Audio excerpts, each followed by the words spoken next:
Welcome to today's Talk Business and Politics Daily. I'm Roby Brock. It is Monday. We're joined by John Brummett of the Arkansas Democrat-Gazette. Good to see you, as always. You get my week off to a good start, you know. Really? I get to see you first thing on Monday mornings. You know, a lot of people don't say that about me, that seeing me will get their week off to a good start.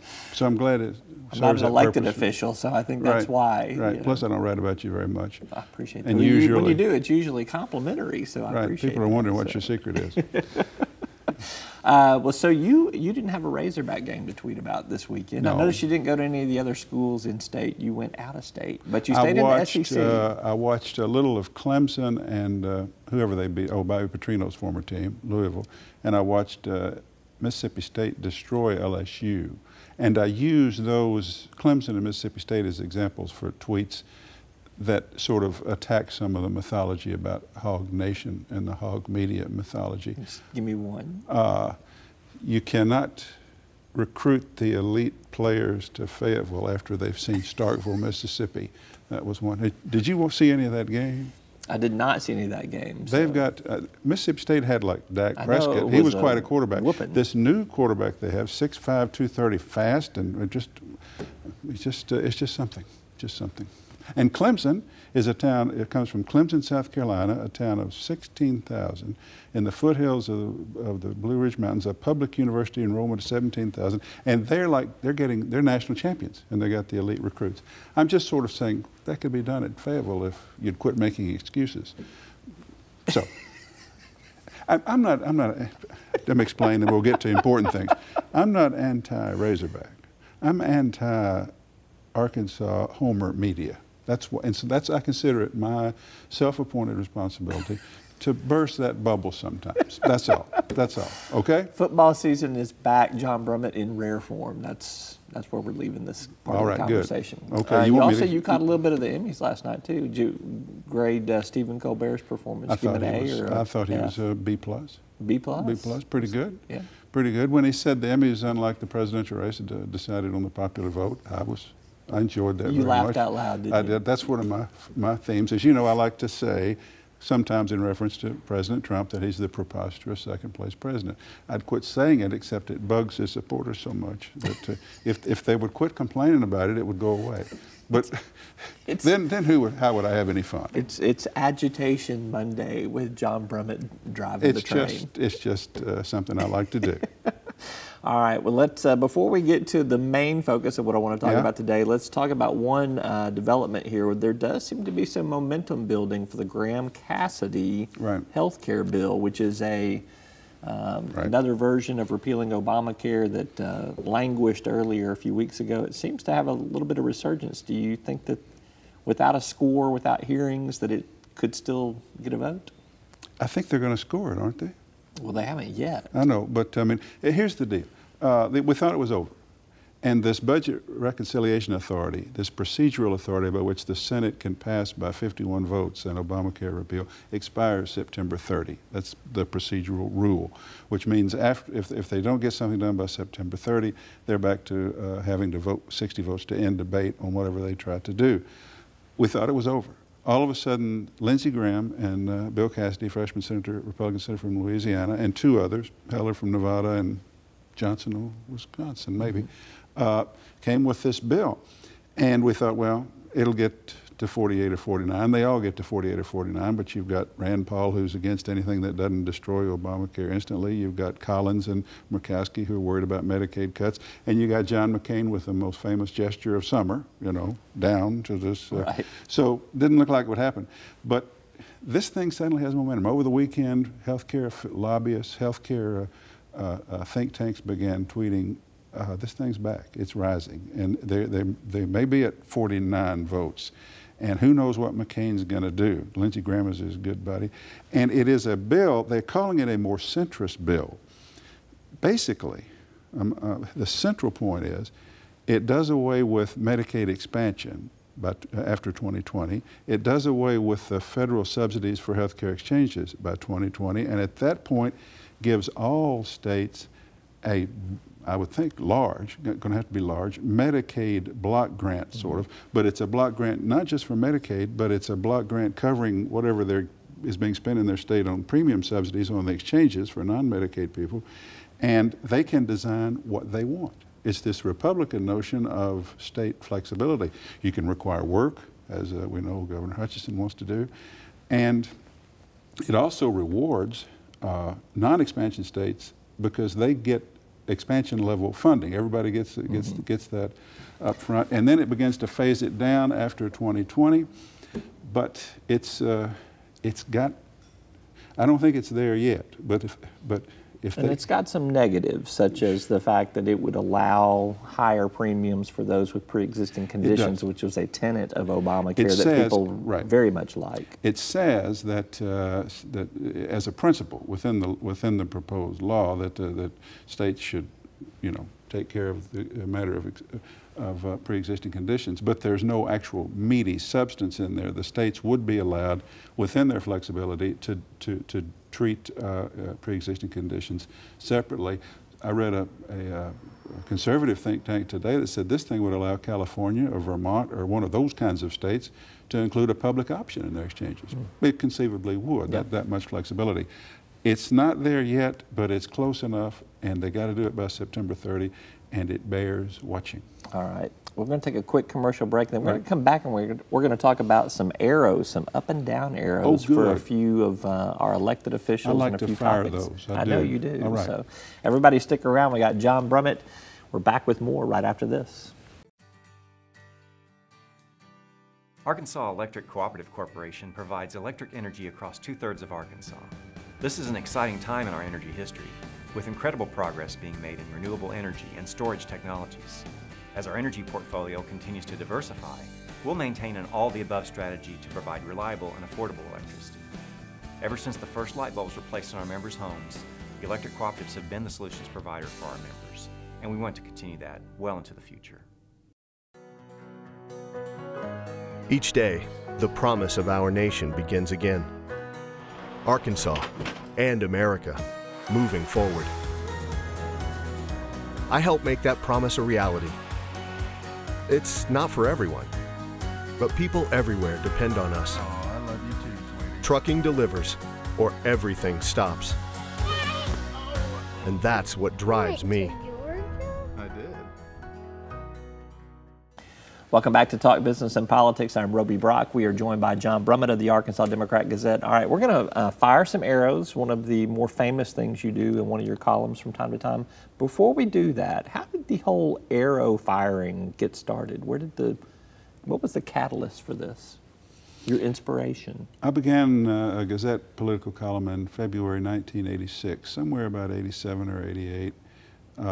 I was a regular reader of Newsweek back when Newsweek mattered, and we had magazines that were, and they had a convention of wisdom up and down, and I was writing 6 a week at the time. The newspaper war was on, and you're always looking for staples, Right. Particularly on long holiday weekends when they say we need one more this week, what have you got? And I asked the typographical people, could we do some arrows? And so I said, this is unconventional wisdom. This is just me, my arrows. It's not a conventional wisdom, it's my arrow.